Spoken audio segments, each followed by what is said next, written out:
Hello दोस्तों। मेरे YouTube channel study with Rajni के करंट अफेयर्स के इस सीरीज में आपका स्वागत है। आज 3 फरवरी है। इससे रिलेटेड क्वेश्चंस की हम लोग बात करेंगे। हाल ही में कौन सा देश ने संघीय कॉरपोरेट टैक्स लेने की घोषणा की है? तो यह देश है यूएई, संयुक्त अरब अमीरात ने संघीय कॉरपोरेट टैक्स लेने की घोषणा की है।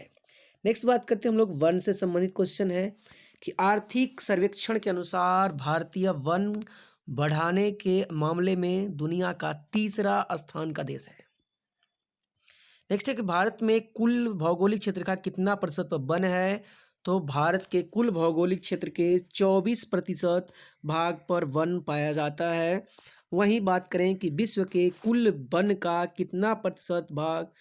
कितना वन भारत में है, तो विश्व के कुल वन का 2% भारत में है। नेक्स्ट है कि सर्वाधिक वनों वाला देश कौन सा है? तो सर्वाधिक वनों वाला देश ब्राजील है, जिसमें 59% वन है। वहीं पेरू में 57% और कांगो में 56% भूभाग पर वन पाया जाता है। वहीं रूस में 50% भूभाग पर वन पाया जाता है। नेक्स्ट बात करें हम लोग भारत में कुल वनों का क्षेत्रफल कितना? भारत में कुल वनों के क्षेत्रफल का लगभग 11%, मध्य प्रदेश में 9%, अरुणाचल प्रदेश में, यहाँ अरुणाचल छूट गया है, अरुणाचल प्रदेश में, और 8% छत्तीसगढ़ तथा 8% महाराष्ट्र में पाया जाता है। नेक्स्ट बात करें हम लोग सर्वाधिक वनों वाला राज्य कौन सा है? तो सर्वाधिक वनों वाला राज्य मिजोरम है। सर्वाधिक वनों वाला राज्य मिजोरम है। 85% यहाँ वन पाए जाते हैं। वहीं अरुणाचल प्रदेश में 79% वन पाए जाते हैं। मेघालय में 76% और मणिपुर में 74, नागालैंड में 74% भूभाग पर वन पाए जाते हैं। नेक्स्ट क्वेश्चन पूछा जा सकता है कि भारतीय वन अधिनियम कब बना था? तो भारतीय वन अधिनियम 1927 में बना था। नेक्स्ट बात करते हैं हम लोग कि विश्व उपेक्षित उष्णकटिबंधीय रोग दिवस कब मनाया जाता है? तो यह 30 जनवरी को मनाया जाता है। और विश्व उष्णकटिबंधीय रोग दिवस मनाने का उद्देश्य क्या है? इसका उद्देश्य उपेक्षित उष्णकटिबंधीय रोगों के बारे में जागरूकता फैलाना। नेक्स्ट है कि 2022 की थीम क्या थी? विश्व उपेक्षित उष्णकटिबंधीय रोग की थीम क्या थी 2022 की? ये जो मनाया गया दिवस, इसका थीम क्या था? The achieving health equity to end the neglect of poverty related disease. और बात करें कि सबसे पहले जो है उपेक्षित उष्णकटिबंधीय रोग की घोषणा कब की गई थी? तो 30 जनवरी 2012 को की गई थी लंदन में। इसी के उपलक्ष्य में 30 जनवरी को यह दिवस मनाया जाता है, उपेक्षित उष्णकटिबंधीय रोग दिवस। इसी उपलक्ष्य में 30 जनवरी को मनाया जाता है। नेक्स्ट बात करें हम लोग PR श्रीजेश। PR श्रीजेश एक ऐसे व्यक्ति हैं जो भारतीय हॉकी गोलकीपर हैं, जिन्हें 2021 का world games athlete of the year से नवाजा गया है। और यह पुरस्कार पाने वाले दूसरे भारतीय हैं। पहले थे रानी रामपाल, जो पहली महिला हॉकी टीम की कप्तान के रूप में जानी जाती हैं। इन्हें 2019 में world games athlete of the year से नवाजा गया था। यही बात करें PR श्रीजेश जो है भारतीय हॉकी गोलकीपर हैं, और इन्हें जो है कांस्य पदक इन्होंने जीता था अभी फिलहाल जो ग्रीष्म ओलंपिक जो हुआ था उसमें। नेक्स्ट हम लोग बात करते हैं चंद्र नववर्ष 2022। इसे वाघ वर्ष के रूप में मनाया जाएगा।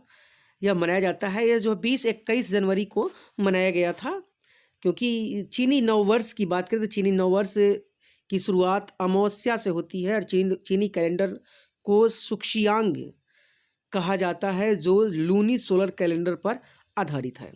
नेक्स्ट बात करें हम लोग भारत का मुख्य आर्थिक सलाहकार श्री अनंत ये भी नहीं, श्री हो जाएगा, गलत हो यहाँ पे। श्री अनंत नागेश्वरन के अनुसार भारत का जीडीपी 8% सालाना वृद्धि करे तो 2025-26 तक $5 ट्रिलियन की अर्थव्यवस्था बन सकता है। वहीं पूर्व वित्त सचिव सुभाष गर्ग ने कहा कि नहीं, 2026 तक 27 तक $5 ट्रिलियन अर्थव्यवस्था का देश होगा भारत।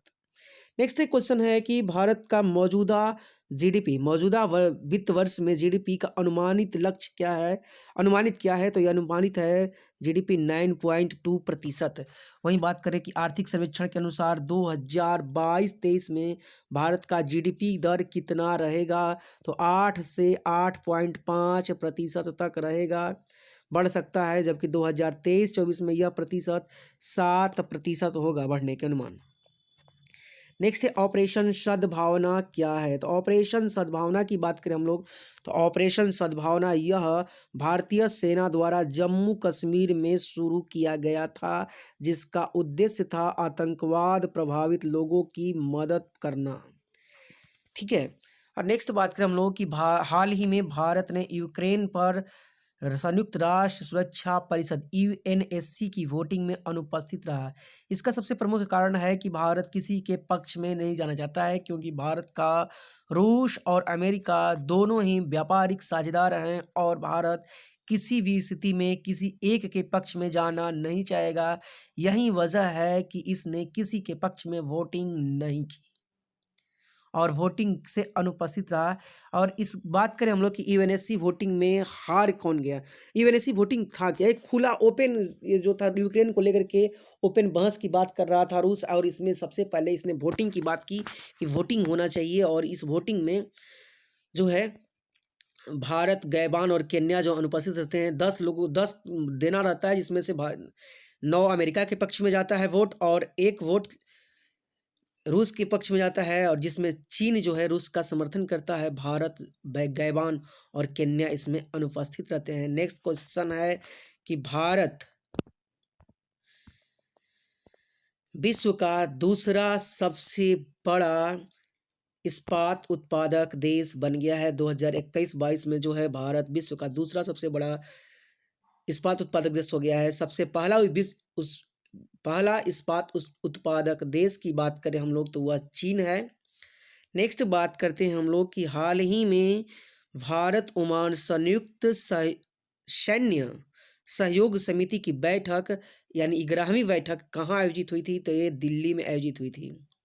फिर से देखिएगा, हाल ही में भारत ओमान संयुक्त सैन्य सहयोग समिति की बैठक कहाँ हुई थी, तो दिल्ली में हुई थी। नेक्स्ट क्वेश्चन है कि नीदरलैंड में आयोजित टाटा स्टील शतरंज टूर्नामेंट किसने जीता, तो नीदरलैंड में आयोजित टाटा स्टील शतरंज टूर्नामेंट मैग्नस कार्लसन ने जीता है, जो नॉर्वे के नागरिक हैं।